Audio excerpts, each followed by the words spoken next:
प्रणाम। जय हिंद।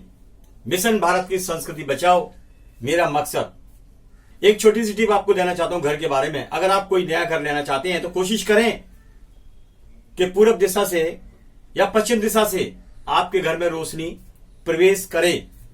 रोशनी का होना बहुत जरूरी है क्योंकि इन रोशनियों से बुरी चीजों का विनाश होता है और छोटे मोटे कीटाणु भी घर के अंदर प्रवेश नहीं करते हैं जो दैत्य से जुड़े हुए रहते हैं।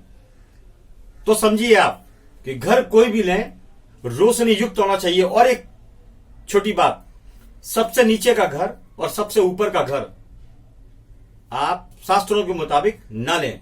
सबसे नीचे का और सबसे ऊपर का घर ना लें। सबसे नीचे में क्या होता है कि कभी भी पानी गंदा घुस सकता है या कोई भी चीज प्रॉब्लम क्रिएट कर सकती है और सबसे ऊपर में भी यही हाल होगा।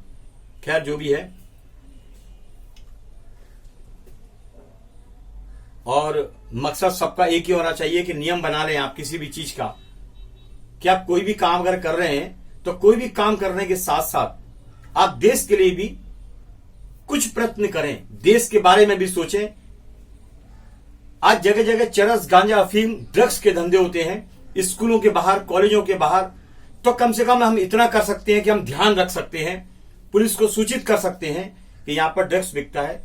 हमारे भगवान ने आंखें दी है, कान दिया है, बुद्धि दी है, हाथों में पढ़ाई दिया है, उसके बावजूद भी हम नकारा करते हैं। हिंदुस्तानी की सोच एक ही है, इसीलिए 900 साल गुलाम रहा कि अगर दूसरा एक आदमी पिटता है तो पिटने दो, हमें क्या लेना देना, हमें क्या लेना देना। और एक बात, अगर कोई आगे बढ़ता है तो उसकी टांग खींचने का काम करना, शक करना, तो ये तो हिंदुस्तानियों की पुरानी आदत है। मैं खुद भी हिंदुस्तानी हूं। आप बोलेंगे हिंदुस्तानी होकर हिंदू की बुराई करता है, तो ऐसा नहीं है।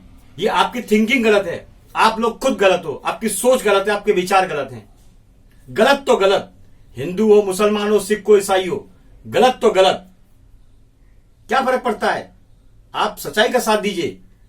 आपका बच्चा गलत करता है तो आप उसे समझाइए, डांटिए, नहीं तो आगे बढ़ के आपराधिक प्रवृत्ति का बन सकता है, आपके ऊपर भारी पड़ सकता है। गलत तो गलत, ये विचार करिए आप। तो भारत को बचाने के लिए हम सभी की भी जिम्मेदारी बनती है। ऐसा नहीं कि पुलिस और आर्मी लगी हुई है और हम बिल्कुल बेफिक्र हो गए। हमको भी ध्यान रखना चाहिए। कुछ भी हो, अगर पुलिस नहीं सुनती है तो ऊपर बहुत सारे लोग बैठे हुए हैं, कंप्लेंट करिए, कार्रवाई होगी, करनी पड़ेगी। भारत को बचाने के लिए, भारत की जनता को बचाने के लिए हम लोगों को भी सक्रिय होना बहुत जरूरी है। जगह जगह नशेड़ी बैठे हुए हैं और बड़े बड़े ओहदे पे बैठे लोग इससे पैसा कमाते हैं। बहुत जल्दी पैसे वाला बनना है नशे के कारोबार के अंदर। हम सबको एक होके, नेता हो या अफसरशाही लोग हो, उनको ठिकाने लगाना ही पड़ेगा कानून के तहत, कानून के तहत, कोर्ट के जरिए। इस बात का ध्यान रखें। जिम्मेदारी थोड़ी छूट जाती है। हमारा देश है, हमारा देश है। हम ये चाहते कि वापिस से गुलामी के रास्ते पर न जाएं। इतिहास पढ़ेंगे तो आपको मालूम पड़ेगा, बड़ा दुख होगा। उस समय क्या क्या यातनाएं दी जाती थी हमारे पुरखों को, बहन बेटियों को। लेकिन आप तो निठल्ले हो चुके हैं अभी। हम और हमारा घर, हम और हमारा घर, ऐसा नहीं है। देश भी आपका है, देश भी हमारा है। हम सबको मिलकर देश को आगे बढ़ाने का काम करना है। देश के नेता तो भ्रष्ट है क्योंकि कानून अंधा है, कानून का प्रावधान ही खोखला है। नेताओं के फंडर, नेता ये मिलकर गेम बजाते थे पुलिस के नीचे के लोगों के साथ मिलकर। तो ये गंदगी साफ करना बहुत जरूरी है। इसमें हम सबका मिलकर काम करना बहुत जरूरी है। अभी देखिए देश पर नेताओं का कब्जा किस तरह करते हैं। हाथ जोड़ते हैं, चुनाव आते हैं, चुनाव जीतने के बाद मिलने का काम ही नहीं है, गुंडागिर्दी चालू कर देते हैं। और एक बात, सबसे आप भी विरोध कीजिए, मैं कहता हूं आप लोग विरोध कीजिए। सब जगह लिखा जाता है मुफ्त टीकाकरण, मुफ्त टीकाकरण। क्या ये नेता अपनी जेब से पैसे देता है?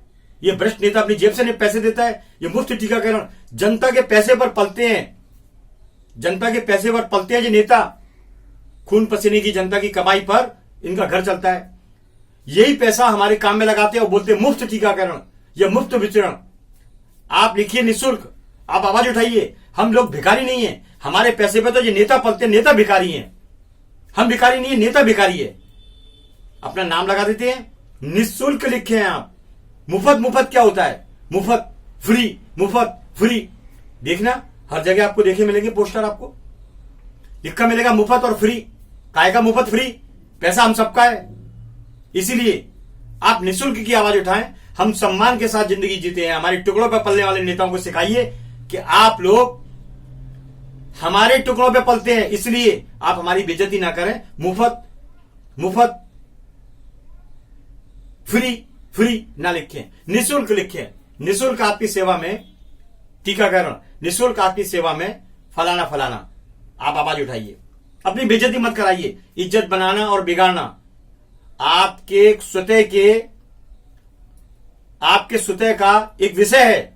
आपकी कोई इज्जत करे नहीं करे तो कैसे कराना, क्योंकि हम इज्जत करेंगे तो दूसरा भी इज्जत करेगा। गलत बात पे आपको हस्तक्षेप करना पड़ेगा। तो ऐसी बहुत सारी चीजें, अपने जीवन को बदलने की कोशिश करिए। गुलामी के रास्ते मत चलिए। मैं और मेरा घर, मैं और मेरा घर, ये रोना छाती कूटना बंद कर दीजिए। कभी आप पिटेंगे तो जो आपकी चीज है कि सामने वाला पिट रहा तो पिटने दो, तो कभी आप भी पिटेंगे रोड पर तो आपको महसूस होगा कि मुझे कोई बचाने नहीं आया। यही रीजन है, क्योंकि आपने नहीं बचाया इसलिए आपको भी कोई बचाने नहीं आएगा। चलिए, बहुत हो गया, प्रवचन बहुत हो गया। इन्हीं उम्मीदों के साथ लड़ते जाइए, बढ़ते जाइए, भारत को बचाइए। मैं रविंद्र जैन, जय हिंद।